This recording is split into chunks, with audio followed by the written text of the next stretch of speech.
बिहार की राजधानी पटना में सोमवार की सुबह एक बार फिर गोलियों की तड़तड़ाहट से गूंज उठी। मैं इस वक्त ग्राउंड जीरो पर मौजूद हूं और सबसे पहले आपको तस्वीर दिखाऊं। दरअसल ये आलमगंज थाना क्षेत्र का आरफाबाद कॉलोनी है और ये जो आपको सामने घर दिख रहा है, नीचे ब्लड स्टेन्स हैं। दरअसल आज सुबह महालक्ष्मी देवी नाम की एक महिला, जिनका ये घर बताया जा रहा है, पटना एनएमसीएच में वो नर्स थी, कुछ महीनों पहले रिटायर हुई थी। वो सुबह, हर दिन की तो सुबह अपने घर में होती हैं और अचानक दो बाइक सवार लोग उनके घर पहुंचते हैं।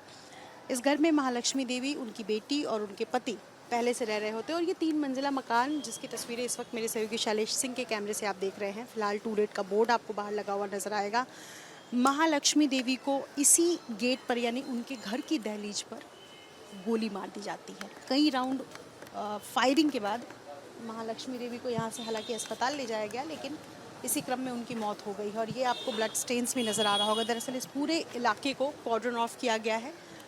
जांचबीन जो है वो चल रही है और ये पूरा घटना आज सुबह तकरीबन 9 बजे का है, जब महालक्ष्मी देवी नाम की महिला अपने घर में होती है और अचानक कुछ दो बाइक सवार लोग घर पहुंचते हैं। वाद विवाद होता है और उसके बाद महालक्ष्मी देवी को गेट पर ही गोली मार दी जाती है। उनकी बेटी चूँकि भागकर यहाँ से आगे की तरफ निकलती है और ये आपको ब्लड स्टेन्स इस रास्ते में भी नज़र आ रहा होगा। बेटी को थोड़े आगे गोली मारी जाती है। इस वक्त की जो जानकारी है उसके मुताबिक माँ और बेटी दोनों की मौत हो गई है, जबकि माँ लक्ष्मी देवी के पति फिलहाल एनएमसीएच में भर्ती हैं और वो गंभीर रूप से घायल हैं। ये तस्वीर आपको आरफाबाद कॉलोनी की मैं दिखा रही हूँ और चूँकि यहाँ आईओ पहुँच चुके हैं, इस पूरे घटना को एफएसएल की टीम जो है वो जांच कर रही है। सभी सैंपल्स जुटाए गए हैं, जो भी यहाँ पर सामान जो बाहर बिखरा हुआ था सभी को जांच के लिए टेस्ट लैब भेजा जा रहा है। और ये चूँकि पटना पुलिस की टीम है, लेकिन एक बात जिसको लेकर सवाल उठ रहा है कि लगातार इस इलाके में कई बार ऐसा देखा गया कि अपराधी दिन दहाड़े घर पहुंचते हैं, निशाना बनाते हैं। मामला जो भी हो, फिलहाल क्राइम ऑर्डर को लेकर सवाल खड़े किए जा रहे हैं। दूसरी तरफ भी आपको पुलिस की टीम नज़र आएगी। मैं कोशिश करूंगी बातचीत करने की कि आखिर क्या कहते हैं इनकी तरफ से, क्या कुछ बयान सामने आता है। लेकिन इस वक्त आपको थाना प्रभारी नज़र आ रहे होंगे। मैं एक बार आपसे पूरा मामला समझना चाहूँगी, अभी तक क्या है, अपडेट क्या है? आज सवेरे 9:25 के आसपास जो है लगभग 9:30 बजे सूचना मिली थी कि अरफाबाद नहर के पास जो है 2 महिला को गोली मारी गई है। तत्काल पुलिस घटनास्थल पर पहुंची है और जो है सबको इलाज के लिए जो है एनएमसीएच भेजी है, लेकिन वहां डॉक्टर के द्वारा जो है दोनों माँ बेटी हैं, एक का नाम माँ लक्ष्मी है और दूसरी का उनकी जो पुत्री है संधाली कुमारी का मृत बताए हैं। और जो उसके हस्बैंड हैं महिला के, धनंजय, उनको भी हाथ में गोली लगी है, जिनका इलाज चल रहा है।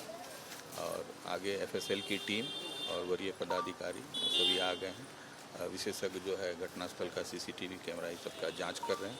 आगे विस्तार से जो भी आएगा सामने आपको बताया जाएगा। पहले आपसी रंजिश, पुरानी रंजिश बताई जा रही है, कुछ भी जो आपको जानकारी अभी तक मिली हो आस पड़ोस के लोगों के? जो भी सभी बिंदु पर जांच चल रही है, जो भी तथ्य सामने आएगा आपको विस्तार से बताया जाएगा। ठीक है, शुक्रिया बातचीत करने के लिए। और ये इलाका एक बार फिर से समझने की कोशिश करते हैं। दरअसल ये नहर के पास का इलाका है और इस वक्त अगर आप घर को देखेंगे तो कई सीसीटीवी कैमरे लगे हुए हैं। जिस घर में माँ लक्ष्मी देवी अपने परिवार के साथ रहती थी, उस घर में भी आपको कई दोनों तरफ से सीसीटीवी नज़र आ सकते हैं। इसके ठीक बगल में घर, यानी जो उनके पड़ोसी का घर है, उसमें भी नीचे आपको ग्राउंड फ्लोर पर 2 सीसीटीवी नज़र आएंगे। जाहिर है जो अपराधी थे उन तक पुलिस जल्दी पहुंच सके, इसकी उम्मीद इन सीसीटीवी के सहारे ही की जाएगी, क्योंकि सीसीटीवी में सब कुछ होगा मौजूद और फिलहाल सीसीटीवी की जांच भी की जा रही है। लेकिन एक बार फिर से सवाल इसी बात को लेकर है कि बिहार में, ख़ासतौर पर राजधानी पटना में, जिस तरीके से अपराधी बेलगाम है और कई ऐसी घटनाएं सामने, और उनमें से एक आज सुबह की घटना है, जहां सुबह तड़के 9 बजे अपराधी पहुंचते हैं घर के अंदर और फिर वाद विवाद के बाद वो गोली मार देते हैं। हालांकि पुलिस अभी जांचबीन कर रही है, क्या पुरानी रंजिश है, क्या क्या वजह हैं, यह भी स्पष्ट नहीं है, लेकिन विधि व्यवस्था पर सवाल खड़े हो रहे हैं। अपने सहयोगी शैलेश सिंह के साथ निधिश्री, एबीपी न्यूज़।